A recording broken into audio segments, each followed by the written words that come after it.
Today we're going to continue factoring. We're not really going to learn any new methods of factoring, but we're going to actually look at some more complex types of trinomials that exist. What you're going to notice is that the leading term is something other than a squared or x squared, and the middle term has values other than just x or y. They have something like a squared or a cubed or things of that nature. So the actual methods of factoring, the box method is still the same, but we have to account for the higher degree of these particular situations. So we're going to start off the same way here. We want two numbers that multiply to negative 14 and add to negative 5. So that's going to be negative 7 and positive 2. So we've got our negative 7, we've got our positive 2. We're going to divide that by our leading coefficient of 1. And here's where things get different. Normally this would be x minus 7 and x plus 2.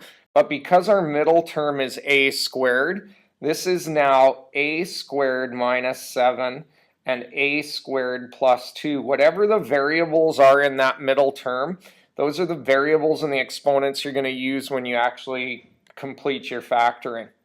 So let's look at another one here. We're looking for two numbers that multiply to negative 5 and add to 4. So that's going to be 5 and negative 1. We divide by our leading coefficient of 1. So in this case, we have x squared as our middle term. So we're going to get x squared plus 5 and x squared minus 1. Now, have to be careful here. You have to look at these binomials. In this case, this binomial here, x squared minus 1, is a difference of squares. So we can factor that down again to x minus 1 and x plus 1. If you stopped at this step in the middle here, you would not have completely factored this particular quadratic. So you have to look at this and see, do I have any differences of squares that I continue to factor? And if you do, you keep doing that. In this third example, we need two numbers that multiply to 14 and add to negative 9. Well, that's negative 7 and negative 2. So again, we divide by our leading coefficient of 1. Our middle term this time is x cubed. So this is going to be x cubed minus 7 and x cubed minus 2 when we factor this out. Okay, all of the examples we looked at so far had leading coefficients of 1, but we know that not every quadratic has a leading coefficient of 1. So if we look at this particular situation, we need two numbers that multiply to negative 24 and add to negative 5. Well, that's going to be negative 8 and positive 3. So we have to divide by our leading coefficient of 4. And now we simplify. This becomes negative 2 over 1. That stays as 3 over 4. Okay, if we look at our middle term in this case is x squared. So this is going to be x squared minus 2. And this is going to be 4x squared plus 3. X squared minus 2 is not a difference of squares, so you cannot factor it any further. So that's where we stop.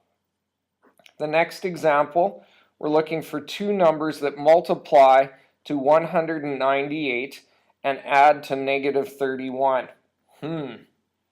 Well, if I do some guessing and testing on my calculator, what I find out is negative 22 minus 9 gives me negative 31. And if I multiply those together, I get 198.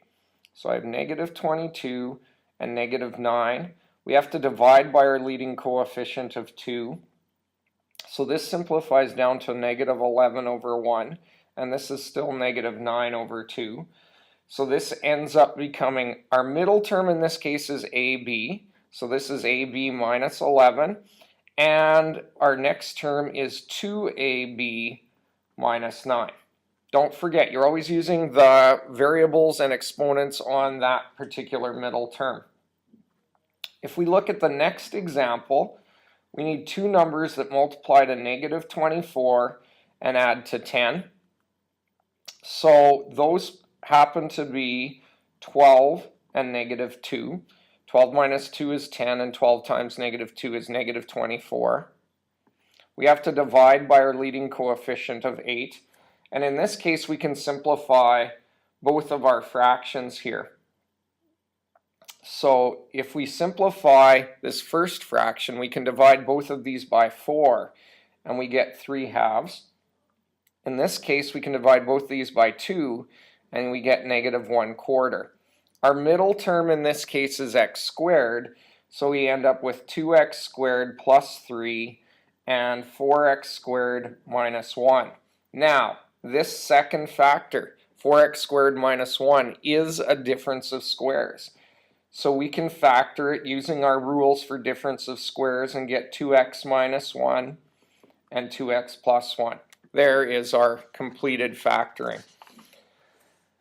You're also going to get some trigonometric equations that you can factor. These things have sines and cosines in them. Don't let that scare you. It's just like having an x or an x squared. We just look at this and we see, oh, we need two numbers that multiply to 12 and add to negative 7. Well, that's negative 4 and negative 3. We divide by our leading coefficient of 6, and we simplify. So we get negative 2/3, and we get negative 1/2. So when we actually go to write out our factors here, our middle term is sine x. So this is going to be 3 sine x minus 2, and this is going to be 2 sine x minus 1. Not too difficult, pretty straightforward.